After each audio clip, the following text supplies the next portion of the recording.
Hi, it's Candice again with Grow Local, and today we're going to talk about garlic.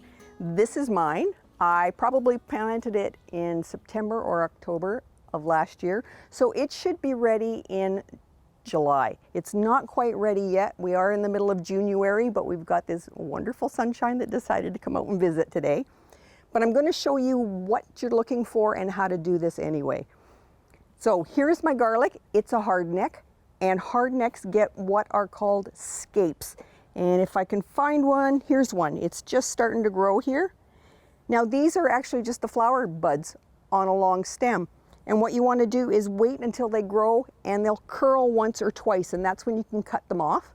And then you just use them in soups, in stews, in your salads. You can pickle them.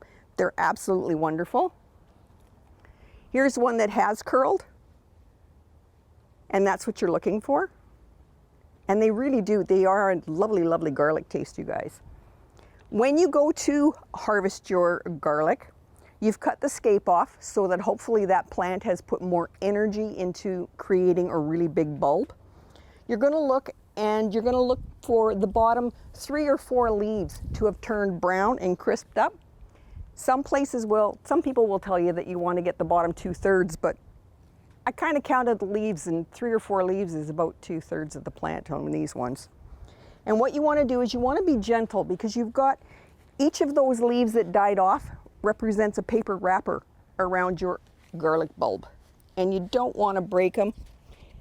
So just use your fingers rather than a trowel, because these guys don't always grow as straight as you think they're gonna.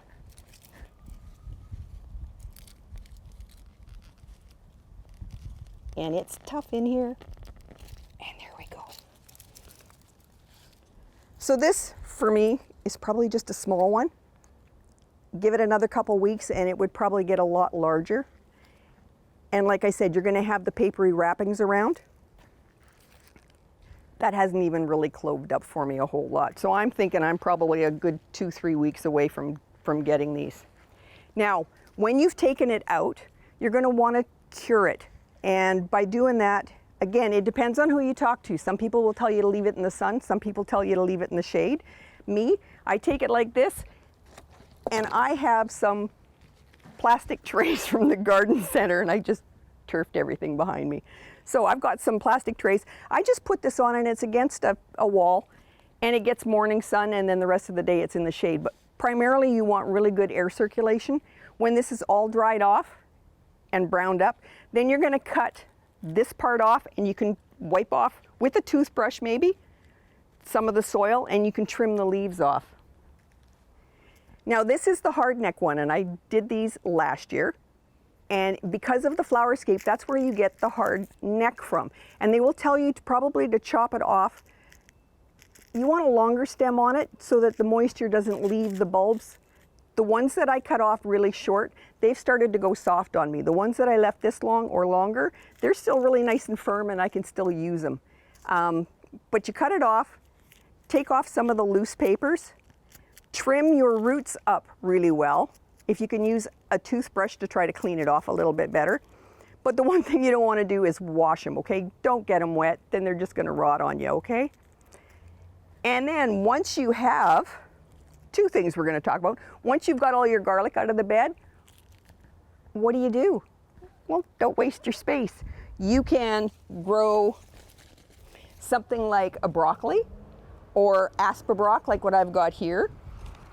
Or in July, that's when it's time to plant your celery up. So you can put celery in here too. And then, if you're smart, you will keep a couple of these bulbs, because you're going to want to plant the cloves again in September or October. And the bigger the clove, the bigger the bulb you're going to get. One other thing that you can do is leave one of the scapes on.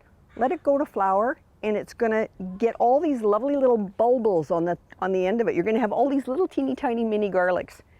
And you probably will have 50 of them on there.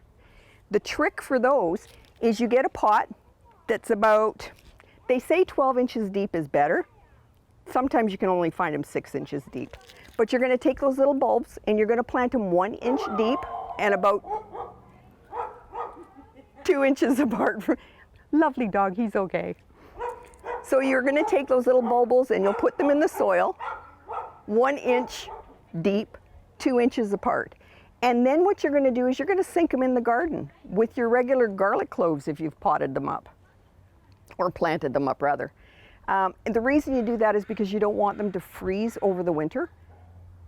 And in the spring, when your regular garlic starts to grow, you're going to find little things that look like little grass blades coming up out of that pot. Just let them grow. When you harvest your regular bulbs, you'll be able to take those little bulbils out. They're only going to be about a 1/2 inch in size, but just store them the same way you're doing your garlic. And then the next year when you plant those, they will grow into regular sized garlic bulbs. So you're getting a bigger bang for your buck if you do it that way. It takes a little bit longer, but they do say if you grow from bulbils that your garlic bulbs will be bigger and they'll be healthier and you'll have fewer problems with pests. And if you don't know how to plant, it's pretty easy. All you're doing is breaking the cloves off that base plate. You don't peel the wrappers off.